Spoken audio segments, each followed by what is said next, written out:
aplikasi pintar rumah? Belum? Sudah pernah dengar tentang kurikulum berbasis cinta? Baru kali ini. Kalau begitu sudah juga menonton atau menyimak dari SOOC Pintar terkait kurikulum berbasis cinta? Belum, Ibu pengawas? Sudah Ibu ya? Insya Allah sudah. Oke, baik, tidak ada masalah. Begini Bapak dan Ibu, kalau kita berbicara tentang pendidikan Indonesia, maka kita akan berbicara tidak hanya terkait dengan konten apa ya dipelajari. Bapak Ibu pernah mengecek enggak di masa-masa Bapak Ibu sekolah dulu? Kira-kira berapa tahun yang lalu itu? 3 tahun yang lalu ya? Ya, anggap saja 3-4 tahun yang lalu ketika kita sekolah. Ketika kita sekolah itu rasa segan, rasa sungkan, adab segala macam itu sangat menjadi concern utama kita. Ya. Kita lihat hari ini anak-anak kayaknya menganggap guru itu menjadi teman. Ya. Sebagian dari kita bahkan menganggap guru kita itu adalah bestinya kita nih. Anak-anak kita itu bestinya kita. Atau bahkan anak-anak itu bestinya kita, bestinya guru. Bermasalah nggak? Sekilas terlihat tidak bermasalah. Tapi pada sisi yang lain, kita melihat betapa degradasi moral peserta didik kita, anak-anak kita itu terjadi hal yang luar biasa. Ngerasa nggak? Kalau di kelas moderasi beragama, saya akan bertanya, Pak, Bu, masalah anak-anak muda kita sekarang ini apa? Yang ke masjid, anak-anaknya makin ramai atau makin sedikit? Mohon izin, yang agama lain, yang ke gereja, yang usia muda, lebih banyak atau lebih sedikit? Lebih sedikit. Kenapa? Karena mereka tidak mengenal Tuhannya, mengenal Allah atau Tuhannya itu dalam perspektif material, dalam tanda kutip, bukan dari hati. Terjadi kekeringan moral di sini.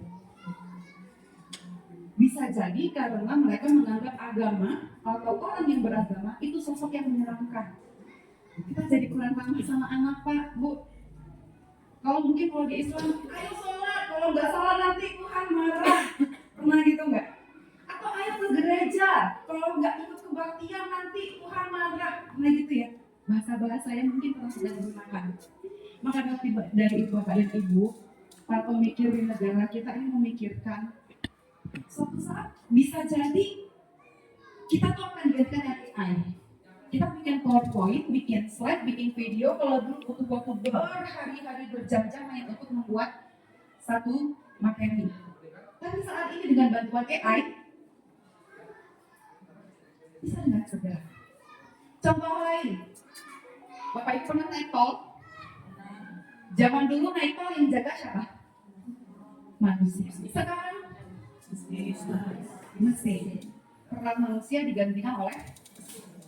Maka dari itu Kementerian Agama berpikir bagaimana caranya agar peran manusia ini tetap memanusiakan manusia. Karena tugas manusia sebagai khilafatul fil.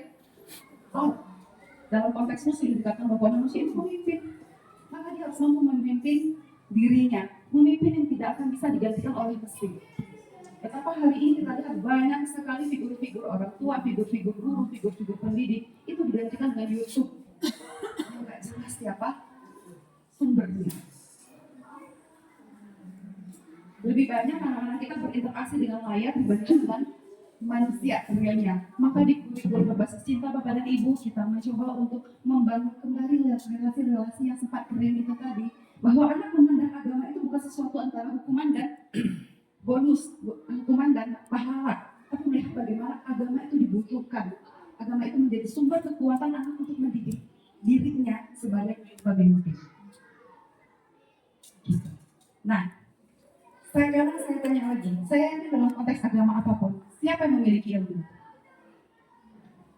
Sang pemilik ilmu siapa? Tuhan. Allah. Maka dalam Pancasila yang pertama kita mengatakan bahwa cinta Allah dan Rasulnya, bukan cinta kepada Allah. Karena kalau udah pakai kata kepada, yang muncul apa? Transaksional. Ada perantara di sana kepada saya cinta Bu, Ibu cinta sama Bapak kenapa Bu? Itu direkam loh Bu, menjadi bukti gitu ya. Bahwa Bapak sudah dimatikan tuh Bu, dikosongkan memorinya. Kenapa cinta sama manusia? Oh saya cinta sama suami saya karena disebutkan transaksional.